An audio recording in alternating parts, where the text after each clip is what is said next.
I'm about to park in between these two cars right there. So when you're approaching a parking spot, make sure you slow down. Put on your right signal, check your mirror and blind spot. Slow down to a point where you can align the cars without any problems. So you just want to make sure you slow down. You don't want to be too far from it, but you don't want to be too close either. You just want to be about 2 feet away, 2 to 3 feet away. And align the back bumpers. Yeah, align the back bumpers. If it's the same size car, you can align the side mirrors, but it's best to align the back bumpers. All right, so now you could put the hazard lights on if you want. I'm gonna put it on because I'm on a busy street.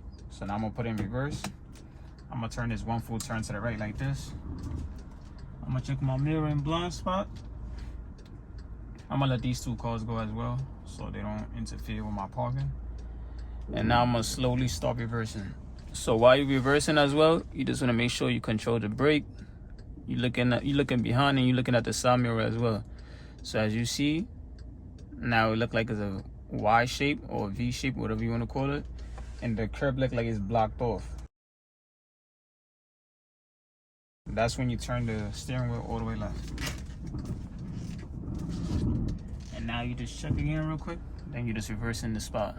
Same thing, just control it. While you're looking at the curb as well, make sure you don't hit it.